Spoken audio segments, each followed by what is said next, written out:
Unfinished Swan is a really interesting game that doesn't have a lot of comparable experiences out there. Even from the very beginning, we didn't have to put in a lot of user interface elements or tutorials. Like, we were able to let people pretty much discover the game in the same way that as a player you're discovering the world. The story of the Unfinished Swan is a story about an orphaned boy, Monroe, who has lost his mother. And the last thing that she has left in the world is this painting of a swan that she never finished.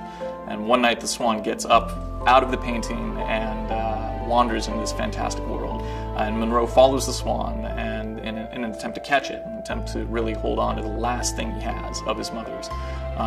And then along the way he learns more about the different worlds that he is wandering through, and at the end, hopefully, something about himself. It's a first-person painting game, and in the beginning of the game, the player starts out in a completely white world, and they have to throw paintballs to figure out what's around them. Our paint splatting, that's really the central piece of tech that we've spent the most time on trying to really polish and make look as realistic, but also as stylized as possible.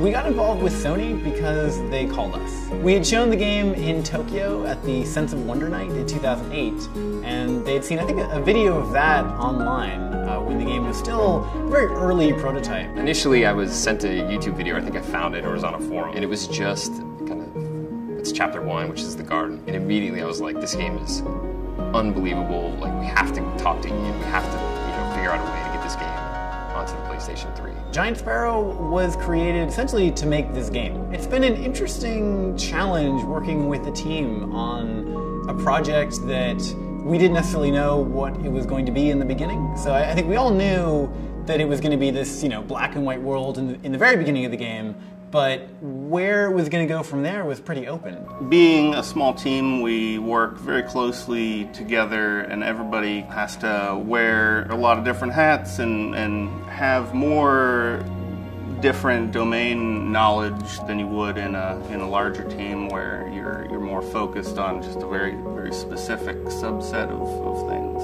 I think this game appeals to two very different sets of people. There's the hardcore gamer, and then there's the person who doesn't really like games. And oddly enough, I think the game appeals to both of those people for a lot of the same reasons. I don't really know where video games are headed.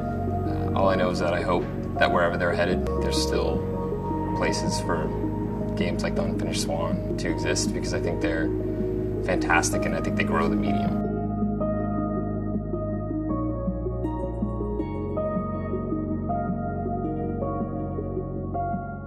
PlayStation